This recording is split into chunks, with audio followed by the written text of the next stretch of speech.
Hi, my name is Audra, and I wanted to talk to you about a trick I've learned in building a new campaign for a role-playing game. This could be Dungeons & Dragons, Shadowrun, pretty much anything that involves team player work dynamic. Now, the issue that I've come up with, that I've noticed in the 30 years I've been playing and the 10 plus years I've been running games, is that sometimes groups don't have a lot of cohesion, and this is a trick that I've learned to kind of shoehorn that in without taking away player autonomy or choice. So this right here is a list of the people relationships that I would like to give to the players, and none of them are concrete. They're just basically jumping off points. So I have lifelong friend, so someone you've known since childhood, siblings, someone you're related to or adopted related to, neighbors. You may be orphans that grew up in the same orphanage. You may live in the same apartment complex. You may both be property owners and you both have to fend off coyotes from your sheep every winter. You know, somebody you know and have a working relationship with based out of just proximity, basically. Hobby or sport. Maybe you're in a book club with this person. Maybe you both tend to animals on the weekends or go hunting. Maybe you're in a jousting league. Religion, maybe you both work at the same charity community organization, or maybe you actually are followers of the same faith. Y'all may have a Bible study. You may go to the same worship ceremonies together. Lovers, that's probably one of the weirdest ones if the group isn't really cool with each other.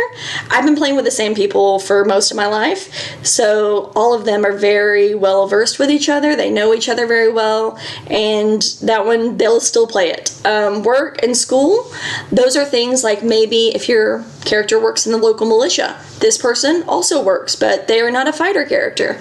Well, they can work as a clerk. They can be a courier or just a supply master where they're just in charge of doing the laundry and keeping the supplies for the militia in check. So you know each other through that.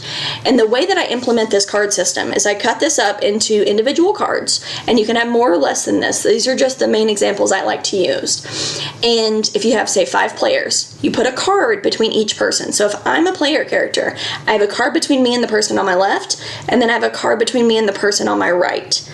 This way, once we all get a card between us face down, you flip it over.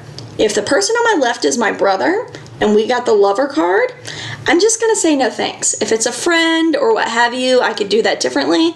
That's just too weird for me. Let's turn that one back in. Oh, now I got religion. Okay, I didn't think my character was going to be religious. So, if he has religion he's okay with his character having, I may work at that church as a custodian. You know, so there's different angles you can play with it. My mother or my uncle may be very religious and I'm not, but I live in a house that hosts the Bible club meeting every Thursday. So you just basically have to think of a way that I am in this person's life based on this connection. And then the person to my right, oh, what was our card? We are childhood best friends. Easy. We grew up together, we went to school together, we've done training together, I've known them most of my life. I have that relationship. And then once you go through developing a deeper backstory for your character, am I an elf? Are they a halfling? Maybe we're adopted. Oh, we're both elves. I'm going to be a half elf, so I'm your half sibling. You know, there's a lot of different things that once you have the groundwork for, we have to establish some sort of connection. Then when you're adding the things, it's like, I'm an elf, but what does that mean to this player? Or, I am a barbarian. How did we go to the same school? You know, so there's a lot of things where it's like, I'm not building my character in a vacuum. I'm building a person, and I now have to factor in how that affects 2 other people's lives and vice versa. And it just builds a unity and a cohesion between the players where they're building the same world and the same mindset and the same environment together. And that really helps the DM be able to play into how to motivate these characters or what the buy-in's going to be to get these characters to go on the missions that you have set up for them. So that's an idea that I've had, and I've used it in a few campaigns, and it actually works really well, and it at least gets the conversation of, I don't want to do any of these, but I do have this idea.